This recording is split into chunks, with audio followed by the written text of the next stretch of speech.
ગુજરાતની રાજનીતિના ચાણક્ય કહેવાતા શંકરસિંહ વાઘેલાની કોઈક તો દુખતી નસ કોઈ પાસે છે અને એ જ્યારે જ્યારે દુખતી નસ દબાવે છે ત્યારે ત્યારે શંકરસિંહ બાપુ ફરી એક વખત રાજકારણની અંદર સક્રિય થતા જોવા મળે છે।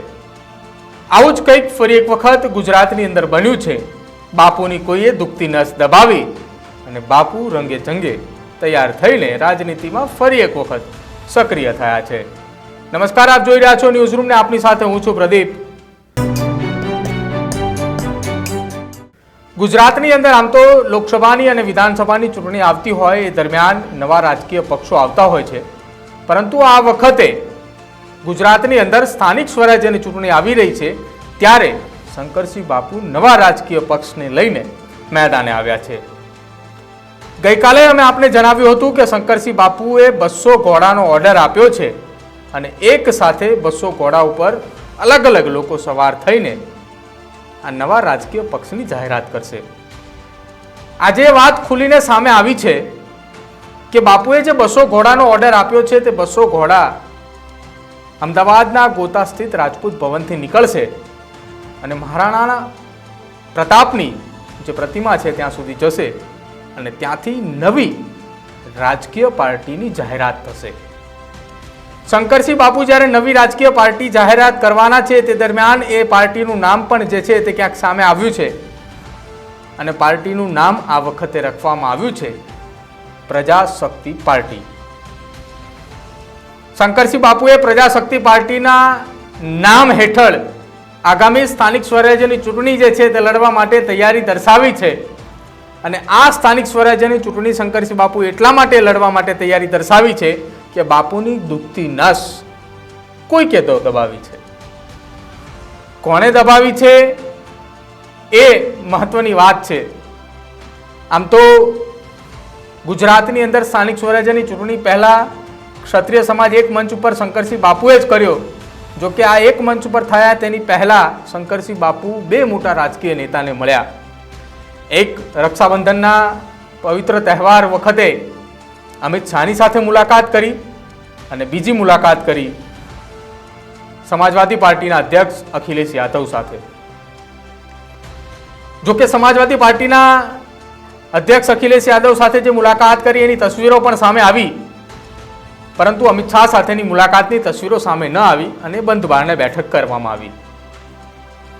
એ પણ વાત સામે આવી છે કે અમિત શાહ સાથેની આ મુલાકાત પહેલી નથી, અગાઉ 2 મુલાકાત થઈ ચૂકી હતી અને ત્યારબાદની આ ત્રીજી મુલાકાત હતી।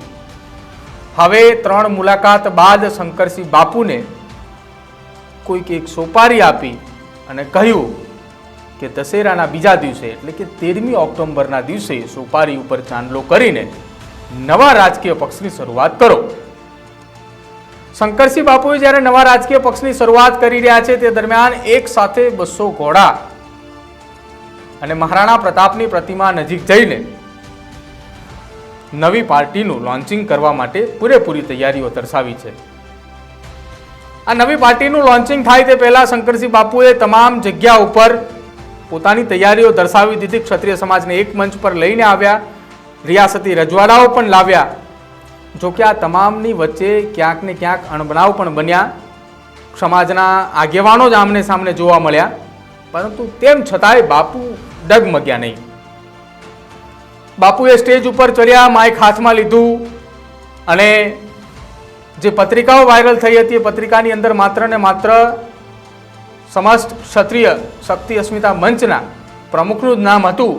જો કે જેવું બાપુએ માઇક હાથમાં લીધું અને તમામ પ્રમુખની સાથે સાથે કાર્યકારી પ્રમુખ, ઉપાધ્યક્ષ સહિતના તમામ હોદ્દેદારોની પણ જાહેરાત કરી। બાપુએ જ્યારે આ જાહેરાત કરી ત્યારે લાગ્યું હતું કે આગામી સમયમાં કંઈક અજુગતું થશે, કેમ કે બાપુએ જ કેમ જાહેરાત કરી। અને પછી ધીમે ધીમે સમાચાર આવ્યા કે બાપુએ તો 200 ઘોડા મંગાવ્યા છે અને પણ ક્યાં કે જે જગ્યા ઉપર આ સમસ્ત ક્ષત્રિય અસ્મિતા મંચ જે છે તે મળ્યું હતું, એટલે કે રાજપૂત વિદ્યાસભા। ફરી એકવાર બાપુએ ત્યાં 200 ઘોડા મંગાવ્યા છે। દશેરાના બીજો દિવસ એટલે 13મી ઓક્ટોબર અને તે દિવસે તમામ ઘોડા એક સાથે દોડાવીને મહારાણા પ્રતાપની પ્રતિમા નજીક જશે અને ત્યાં પ્રજાશક્તિ પાર્ટી નામની જાહેરાત કરશે।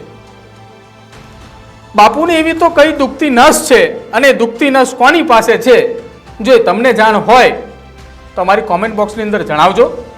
અને બાપુની આ નવી રાજકીય પાર્ટીને લઈને આપ શું માની રહ્યા છો તેના વિશે પણ આપને કોઈ જાણ હોય તો અમારા કોમેન્ટ બોક્સની અંદર જરૂર જણાવજો. અમારી ચેનલ ન્યૂઝ રૂમને આપ આજે જ લાઈક કરજો, શેર કરજો અને સબસ્ક્રાઇબ કરજો.